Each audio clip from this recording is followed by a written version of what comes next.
we've heard today about passionate things. We've heard about drama and improvisation and music and dance. We've heard about gaming and education and the issues with education and changing for a better life, uncertainty, and trying to understand what we care about and what we should be doing to change our lives. I'm going to bring it back into education and try to explain a difficult term, which is educational strategy, and the impact it can make on people's lives, on the world, on economies and industries and countries. And I'm going to try and answer 3 questions. One is, what is it? What is educational strategy? What you can use it for? The second question is, why would you need it? What for? And the third thing is, if you were looking to implement it, how would you go about doing this? So, Carnegie is the company I manage. It's a Carnegie Mellon wholly owned company.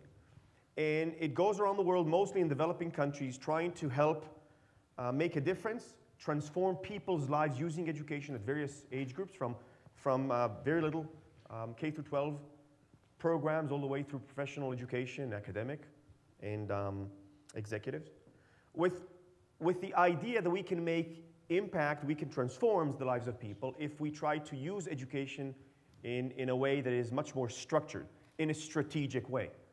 And so when we go to countries in the developing world, much like India and China and Russia and Brazil and Colombia and Mexico and a whole range of other ones, and we talk to government ministers and presidents and prime ministers and people at various levels in organizations like CEOs and other leaders, we hear the same story. These countries, these organizations, these CEOs, they want to change things. They want to be able to transform their organization, their country, from where they are today to something different. They understand the problem they have is the people they have, who have lack of skills, lack of abilities. Maybe it's the issue that they haven't got enough people there to be able to do what they want to do. And so, but they all share a similar dream. And that dream is, and again, every country is different, but their dream is very similar. They want to go into a niche that's going to make an impact for them, either nationally or internationally. So it might be a research and development center, or multiple ones. It might be things like regenerative medicine, tissue engineering. It might be things like pharma and being able to do drug discovery. For some countries, it's the issue of robotics and mobile communications, embedded systems. For some, it might be microsurgery and looking at cutting-edge research into biomedicine, bioinformatics.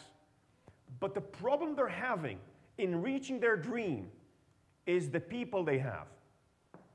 So, you know, my daughters call this caca, poop, doo-doo. Anybody like to guess what this person is picking with their own bare hands for 50 rupees a day? Caca, yeah? Elephant dung, right? Bare hands. That's the stuff we have to deal with, right? People picking grains in a factory so we could eat. People digging for mine, you know, for diamonds in a mine out in Africa. People picking coal. And no, she's not happy because it's her last shift, okay? People doing this for a living. That's how they make a living. And we sit here in our comfort little chair and think about how can we help them, and can we help them? Can we make a difference in those people's lives, right? In some countries, people use chisels to chisel through rocks, okay? We think about prisoners doing that. And some people make a living doing that. Some people, you know, they scrape things on the floor so somebody can play a game on a game field. So when we think about those things, the numbers aren't any different. Look at these numbers, staggering, right? 40% of the world's population only account for 5% of the income. If we can make a difference in people's lives, if we can educate those 40%, our world will be different today. More than 1 billion people. 1 billion people can't read, write, put their name on a signature. 1 billion people, 15% of the world's population can't read or write, illiteracy. We can't change that. People have no access to basic water, sanitation. No running water, no toilets. Can we even think about education when they can't have the basic needs for living in countries around the world? We're talking about Africa, the Far East, Latin America. 1 out of every 2 children lives in poverty. Okay? So these are the things we have to deal with. And so it's not uncommon for country leaders to think about, how do I change education? How do I get to this research and development, cutting edge story, my dream, when I can't even think about giving these people basic needs today? So making the case for education, why do we need this at all? Right? Why do we need this? Well, the problem we're having is that these folks, these governors, these prime ministers, are tackling too many different issues to deal with. It's too difficult. They've all made the decision they want to change their people's lives. They want to grow, they want to develop them, they want to make their quality of life different. That we know. They also understand education is a piece of that. It's part of the whole picture. They want to make the investment in education. Money is never the issue. By the way, money is never the issue. They have the money to invest. They will make the investment. They may have issues of infrastructure and sanitation and basic human needs they have to deal with, and maybe passing that education over to the far reaches of the Amazon or places out there in the villages where people don't have basic electricity. But they want to make the investment, and they understand that the issue they have is they don't have the ability to train them right now with what they need. And it might be the case in India where they have a 500 million people workforce development program, because by 2025 they'll need that because they'll have 500 million people under 25. And it might be the case where in other countries they have strategic plans. But those plans, getting to that dream, is difficult unless you have an educational strategy that's mapped into your vision. In many cases, they can't even articulate their vision. And so they're also struggling, not just with that, with coming up with the best programs and the best education and figuring out how to get enough teachers to teach these things. They're also struggling with a different issue, which is governments change every 3 to 5 years. And what happens when governments change, usually the new government comes in, and the first thing they do is they roll out the old government stuff because it's inadequate, it's not relevant, it's too difficult to continue, and they have to make change. They sold their new mantra to the voters, and they have to stick with that mantra regardless of whether or not the old government had anything relevant to say. And so what they do is they create shorter programs. They create programs that lack quality. They sacrifice that for getting something that's done today that can immediately show an impact because they need it before they change over the next 3 or 5 years. And so they have this problem. So the only way to think about making a change and a difference is to help these governments, to help these organizations understand that without a very specific educational strategy that maps to their vision, maps to their dream, we're not going to be able to make a difference because education is a long-term proposal. It's a 20, 25-year thing before we actually see some results. I explained the why. Let me explain the what. What goes into educational strategy? So what's wrong with this picture? Probably nothing. We've all been here, okay? It's probably a recent picture. The only thing wrong with this is when you think about this picture. Because this was taken 100 years ago. And it's still the same blackboard, same teacher, same kids, same little desks, probably teaching from the same textbook, edition number 27 maybe, but from the same textbook, right? Because while we've had advances in technology, we've had things like the personal computer and the internet and social media, and we've had things like mobile devices and communications and cell phones. And when we have somebody who lived and died 100 years ago coming today, they wouldn't be able to understand what we're doing in terms of technology. If we bring them to today, they'll swim like fish in water in these environments.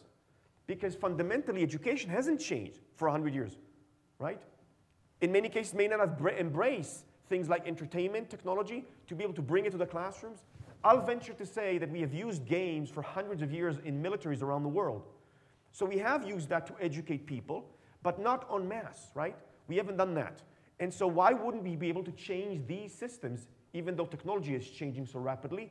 And the reason we aren't able to is because these are very politically difficult and cumbersome systems to change. They're bureaucratic, they're culturally sensitive, they take time to change, let alone think about the unions that we have to think and go through. And so it's difficult. So when you think about how would we change, how would we implement a strategy that changes these things, we would focus on 3 components, right? What could we do, right? The 21st century, you guys are going to go back into industry. And when you guys go back to industry, you're going to have to work in a very different way than people worked 100 years ago, right? It's not a production line system anymore. You're going to have to work with people in a collaborative way. You're going to have to engage social skills, talking to people, communicating, managing conflict, motivating people, leading them.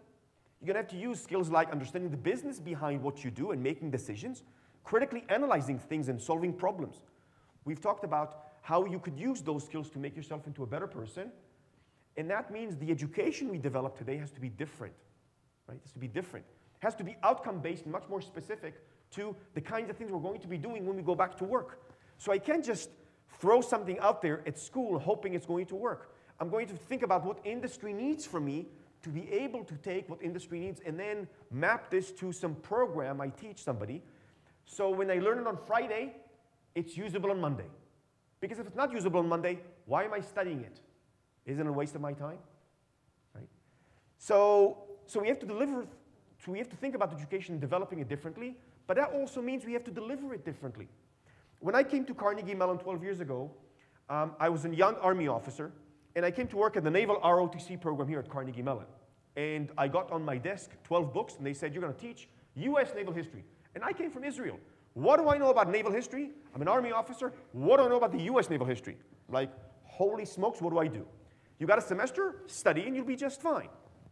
And so I said, how do I make this more engaging? History is boring in some ways, and military history is even boring than that. And so I said, I got to make it interesting. I went to the drama department at Carnegie Mellon. I said, show me all the uniform you have. I'm going to dress up. They said, go ravage our warehouse on Penn Avenue. Take whatever you want. I went over there. I took 11 different uniforms.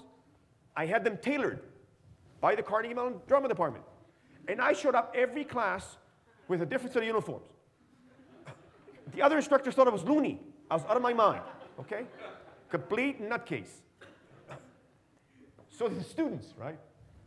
I show up with wigs and these French cuffs, and it was completely crazy.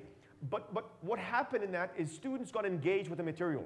They started to understand it's like a story. It's not just thinking about talking from a book, right? You can touch, you can feel, you can smell. Boy, it smelled, okay? And you can think about those people, why they had certain things sewn on their uniform, right? Why do we have these 3 buttons on a suit? Anybody care to venture? Why do we have these 3 buttons on a suit? Well, very simply. In Nelson's time, back in the 1800s, kids 6, 7, 8, 9 years of age came to be midshipmen on a ship, and they were crying all the time. They left their parents, right? So they saw these buttons so they wouldn't wipe their hands on the nose and dirty the uniform. It's going to be too difficult. Well, the things you learn are the things you learn when you touch and you feel. So we have to deliver education differently. The 900-year-old method, I'm the professor, I know everything. You're the students, you know nothing. You sit in your chair, you listen to me, you'll be successful, ain't working anymore. We have to use games and stories and case studies, and I don't care what you call it, story-based, story-centered, game-centered, okay? Call it participatory, call it activity-based, it doesn't matter. The idea, it's got to be applicable, it's got to be outcome-based, it's got to be learned by doing, right? It's got to be something you touch, you feel every day. Consuming education, technology, right? We want the bite-sized chunk. We don't want the whole book. We want the chapter. We want the little snippet. We want to be able to consume it on our iPhone or iPad or iPod, whatever it is. And so the way we have to use education to consume it is with technology. We have to create it in a way that allows us multiple formats to consume and use the education. And we're not going to be able to do it to get ourselves ahead of the competition. So what that means is when countries think about this, they have to think about these 3 things in their educational strategy. Again, they want to develop it differently, deliver it differently, consume it differently. And that will make an impact. Okay, so how do we do it? How do we do this thing? Look, I was in Colombia, and I was meeting with the Minister of Commerce, and he says to me, 40 years ago I was a young kid, and I asked my parents, what is Colombia known for? And they said to me, we're known for bananas, pineapples, and coffee. People come to my office today, 40 years after, and they ask me, what's Colombia known for? And I tell them, bananas, pineapples, and coffee. Nothing has changed. And he wants to change. And the country wants to change. The country right now is on a track for the last 5, 6, 7, 8 years on finding various 6 or 7 or 8 different industries where it wants to change and it wants to make an impact. How do you make the impact? You make the impact by trying to understand what your vision looks like, articulating it. And that may be different for every country. There is no cookie cutter. There is no one single thing that you can take and say, we will map this from this country to this country and it'll work. So in Russia, it might be a new innovation city in a republic outside Moscow. In Colombia, it might be these 6 or 7 or 8 sectors they care about. In Mexico, it might be continuing to have this fourth standing in the outsourcing world in terms of production and maintaining that level. In Panama, it might be 2008, 2018 strategic plan that they want to have in terms of IT and growth. In China, it might be making sure they can compete with India in terms of outsourcing. Every country is different. And so what we have to think about is taking what we know and taking a strategy and mapping that strategy from an educational perspective into the context of the country, the environment, the pedagogy, how people learn, how people study, how people teach, how industry is looking to grow, not just today, but in 5 years, in 10 years, in 15 years. What does the country have in terms of resources, and how can we make difference in people's lives and reach their quality of life by using that education and making a difference in every specific country differently. That's one thing. The second thing is we have to integrate programs. We talk about STEM, science, technology, engineering, mathematics. We now add the word A for arts, making it STEAM. Well, that is critical to be able to get people from a very young age to be ready for and desired to learn technology, mathematics, engineering. So we want to be able to teach kids at a very young age to do these kinds of things. And we want to create programs that span multiple age groups. We can't just focus on academic education. We have to focus on K through 12, professional, workforce development programs, people who don't want a degree program. People in those developing countries will not go and get a degree program in the next 2 years. But they have to get something in terms of skills so they can use that to go back to work and become part of the social fiber of that country. We take that and we bring it to academic education, advanced education, and professional education. We continuously have to create educational methods and systems and programs for people to all the time continuously study and develop themselves. We also have to think about how do we make an impact. And making an impact in those countries is a long-term proposition. We're not going to make this happen over 5 or 10 or 15 years. It's going to take a generation at least. And so if, much like the Colombian guy, if we want to be able to understand how to make that impact, we have to look at it long-term and know it's going to happen not in our life potentially, but the one beyond. Thank you.